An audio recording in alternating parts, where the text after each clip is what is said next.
Welcome back to the On This Day podcast. It's your host, Alex, and today we're talking ESPN. I know. A television network can't be a sport. It's not a sport. Why are you doing on a sports podcast? Yada, yada, yada. I know.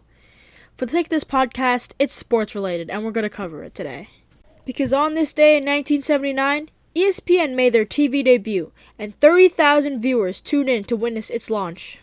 Their journey to its debut was a long one, so let's start at the beginning, back at its founders. The company was founded by Bill Rasmussen, his son Scott, and insurance agent Ed Eagen.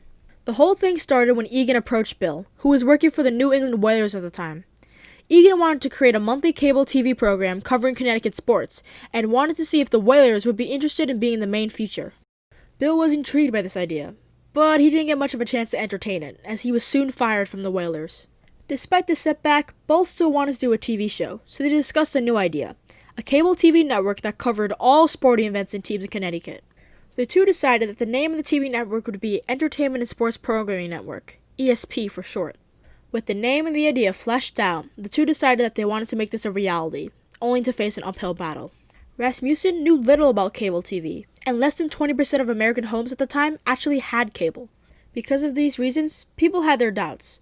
Local cable operators, reporters, basically everyone thought that this idea was impractical, too costly, and had no real future. ESP was able to become a real corporation on July 14, 1978, but despite this, they still had to find a way to broadcast their new sports channel. They began researching, and came across a new means of TV distribution, satellite communication. So they set up a meeting with RCA, a satellite TV provider, and discussed their idea for a regional sports broadcast. There, they learned it'd actually be cheaper to buy a continuous 24-hour satellite feed for the entire country rather than sending the signal across Connecticut with landlines. They liked this idea, so they bought the transponder for the satellite and began reworking their original plan. Their new plan included showing all types of sports 24 hours a day, having a half-hour sports show every night, hiring sportscasters, and buying a fleet of trucks to cover various sports events around the country. The next step in their plan included finding property for their headquarters, so they bought a parcel of land in Bristol that had been built on a dump. That's right, a dump. Things went uphill from there, and ESP began receiving funding from different companies. Getty Oil provided $15 million, and Anheuser-Busch paid $1.38 million for ad rights, the largest advertising contract in cable TV history at the time.